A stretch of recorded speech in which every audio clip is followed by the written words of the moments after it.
নদীকেন্দ্রিক পর্যটন কেন্দ্রগুলিতে ঢল নেমেছে পর্যটকদের। বিস্তারিত জানাতে এই মুহূর্তে চট্টগ্রামের পতেঙ্গা থেকে যুক্ত হবেন আমাদের সহকর্মী হুসাইন জিয়াদ। জিয়াদ, আপনি নিশ্চয়ই শুনতে পাচ্ছেন। আজকে ঈদের দ্বিতীয় দিনে বিকেলে কতটা জমজমাট সেই পতেঙ্গা, জানাবেন আমাদের।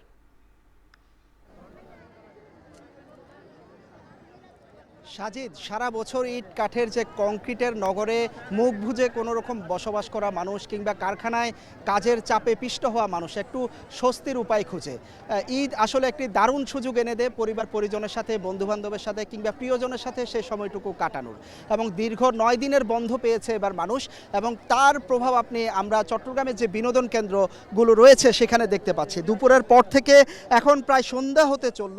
এই মুহূর্তে পতেঙ্গার যে সমুদ্র সৈকত নিশ্চয়ই দেখতে পাচ্ছেন, লাখো পর্যটকের ভিড়ে একেবারে মুখর, এবং বলা যায় যে পা ফেলার জায়গা পর্যন্ত নেই এখানে। কেউ কেউ যারা পর্যটন কেন্দ্রে শুধুমাত্র সমুদ্রে নামার জন্য অনেকজনকে 15 থেকে 20 মিনিট পর্যন্ত লাইনে দাঁড়িয়ে অপেক্ষা করতে হচ্ছে।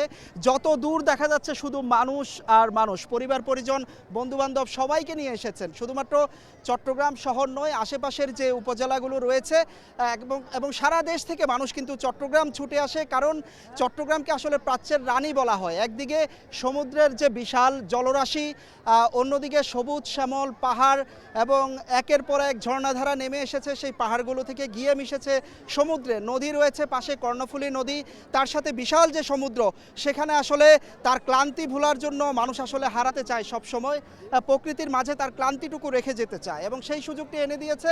এবং আজকে আমরা দেখতে পাচ্ছি যে সমুদ্রে কেউ গোসল করছেন, গা ভেজাচ্ছেন, কেউ বা স্পিডবোট নিয়ে ছুটে যাচ্ছেন। মূলত সূর্যাস্তের যে দৃশ্য সেটি দেখার জন্য কিন্তু আমরা দেখতে পাচ্ছি যে মানুষের ভিড় কিন্তু বাড়ছে। সূর্যাস্তের সেই মন ভোলানো দৃশ্য আসলে মানুষ এখানে দাঁড়িয়ে দেখতে চান।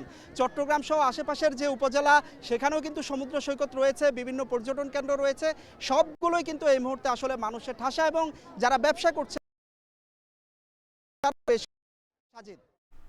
এখন চারদিকে নিচ্ছে একটা বিরতি, ফিরছে একটু পরেই।